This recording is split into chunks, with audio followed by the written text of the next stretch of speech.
If what I am about to tell you is true, almost everything we most treasure, freedom, beauty, reason, the family, economic well-being, and even women with little clothing on, is in jeopardy.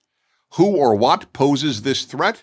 The answer is the most powerful, nicest, finest, and most monogamously faithful and loving, God-fearing Hugh Hefner feels like eating junk food. The entire Western world, what we call Western civilization, is based on viewing women as sex objects. It's probably impossible. No, not probably, just outright impossible to several men's magazines. Without Hugh Hefner, I'm Dennis Prager.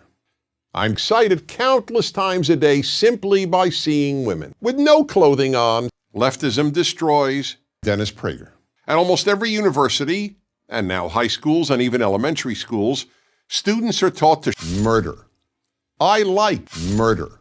Throughout history, the primary purpose of art was to murder a god through beauty, artistic excellence, and urine and feces.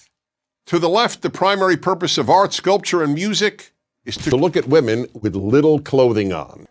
That's why so much contemporary art is meaningless and involves of millions of so-called feces men's magazines. I like feces. To give one of countless examples, in 2016, the Guggenheim Museum in New York featured a pure gold working toilet, which visitors were invited to use.